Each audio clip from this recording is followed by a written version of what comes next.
दशहरा, जिसे विजयादशमी भी कहा जाता है, हिंदू धर्म के प्रमुख त्योहार में से एक है। यह बुराई पर अच्छाई की जीत का प्रतीक है और पूरे देश में बड़े उल्लास और धूमधाम से मनाया जाता है। दशहरा क्यों मनाते हैं? दशहरा मुख्य रूप से दो प्रमुख पौराणिक घटनाओं की विजय का उत्सव है।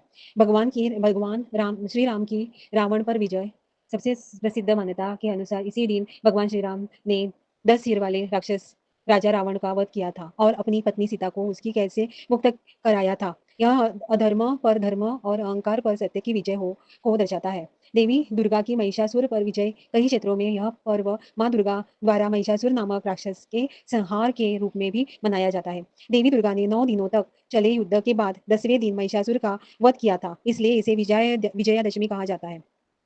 यह त्योहार हमें यह प्रेरणा देता है कि चाहे बुराई कितनी भी शक्तिशाली क्यों ना हो, अंत में जीत हमेशा सच्चाई और धर्म की होती है। दशहरे पर क्या करते हैं? दशहरे के दिन देश भर में कई तरह के आयोजन और अनुष्ठान किए जाते हैं। रावण दहन दशहरे की शाम को रावण, मेघनाद रावण का पुत्र और कुंभकर्ण रावण का भाई के विशाल पुतले बनाकर जलाए जाते हैं। यह सांकेतिक रूप में अहंकार, क्रोध और अन्य नकारात्मक प्रवृत्तियों के विनाश का प्रतीक है। रामलीला का मंच दशहरा से पहले 9 दिनों तक रामलीला का आयोजन किया जाता है, जिसमें भगवान राम के जीवन और रामायण की घटनाओं को नाटकीय रूप से दर्शाया जाता है, जिसका समापन रावण वध के साथ होता है। दुर्गा प्रतिमा विसर्जन, नवरात्रि के दौरान स्थापित मां दुर्गा की मूर्तियों का विसर्जन जल में प्रवाहित दशमी तिथि को किया जाता है। मेले और उत्साह, जगह जगह मेलों का आयोजन होता है और लोग नए कपड़े पहनकर मिठाइयां बांटकर खुशियां मनाते हैं। दशहरे का लाभ, benefits, importance of Dussehra. Dussehra धार्मिक और सामाजिक दोनों ही दृष्टियों से बहुत महत्वपूर्ण है। शुभ शुरुआत, इस दिन को अबुझ मुहूर्त माना जाता है, यानी अबुझ यानी बिना कोई विशेष मुहूर्त देखे कोई भी नया कार्य, शिक्षा या व्यवसाय शुरू करना अत्यंत शुभ होता है। आंतरिक बुराई पर विजय, यह हमें अपने अंदर की क्रोध, लोभ, मोह, अहंकार, जेलसी जैसे इस बुराइयों को रावण के 10 सिरों का प्रतीक मानकर पहचानने और उन पर विजय पाने की प्रेरणा देता है। शौर्य और शक्ति की पूजा, यह पर्व शक्ति पूजा का उत्सव है। इस दिन शस्त्र पूजन की जाती है, जिसमें योद्धा अपने शस्त्रों को और आजकल औजारों, वाहनों का भी पूजन किया जाता है, किताबों का भी पूजन किया जाता है। आदि की पूजा करते हैं ताकि उन्हें जीवन में सफलता और सुरक्षा प्राप्त हो। दशहरे की पूजा विधि, दशहरे की पूजा कैसे करती है, सुनिए। दशहरे के दिन अलग अलग क्षेत्रों में पूजा की विभिन्न परंपराएं हैं, लेकिन मुख्य रूप से भगवान श्री राम और शस्त्र पूजन किया जाता है। पूजन की तैयारी, प्रातःकाल स्नान करके स्वच्छ वस्त्र धारण करें, पूजा स्थल को साफ करें, शुभ मुहूर्त के अनुसार पूजा की तैयारी करें। राम दरबार की पूजा, भगवान श्री राम, माता सीता, लक्ष्मण और हनुमान जी की प्रतिमा या चित्र स्थापित करें। उन्हें फूल फल माला, रोली, अक्षत, सिंदूर, फल और मिठाई भोग अर्पित करें। घी का दीपक और धूप जलाए। राम चरितमानस, हनुमान चालीसा या राम स्तोत्र का पाठ करें। अंत में भगवान की आरती करें और परिवार के सुख समृद्धि के लिए प्रार्थना करें और प्रसाद सब में बांटें।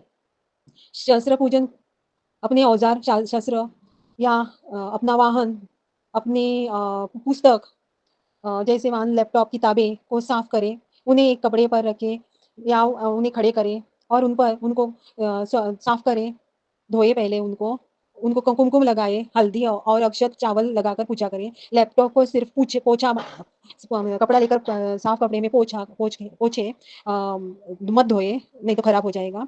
फूल भोग अर्पित करें। इनकी सुरक्षा और कार्य में सफलता के लिए प्रार्थना करें। दशहरा केवल एक त्योहार नहीं है, बल्कि जीवन में सत्य, धर्म और साहस के मार्ग पर चलने का एक सशक्त संदेश है। और देवी की आज नवरात्रि हो गई है और दशमी के दिन देवी को आज विसर्जन करते हैं, पानी में बहाया जाता है।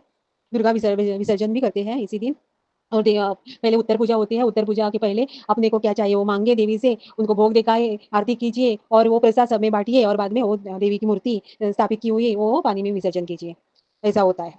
आप दशहरा मनाइए और खुश रहिए, सफल हो जाइए। अभी हम गुरु जी का मंत्र जाप करते हैं। ओम नमः शिवाय, शिव जी सदा सहाय। ओम नमः शिवाय, गुरु जी सदा सहाय। जय गुरु जी, शुक्राना गुरु जी। हैप्पी रहिए, सबको शुक्राना करते रहिए। जय हिंद, जय भारत। आपके यहाँ दशहरा कैसे मनाते हैं मुझे कमेंट्स करके बताइए। आप सभी को मेरी तरफ से हैप्पी दशहरा। आप कमेंट्स करिए, मैं आपके कमेंट्स को पढ़ती हूँ और रिप्लाई भी करूँगी। ओके, और आप सभी को मेरे तरफ से भी हैप्पी दशहरा। गुरुजी की तरफ से भी हैप्पी दशहरा। जय हिंद, जय भारत।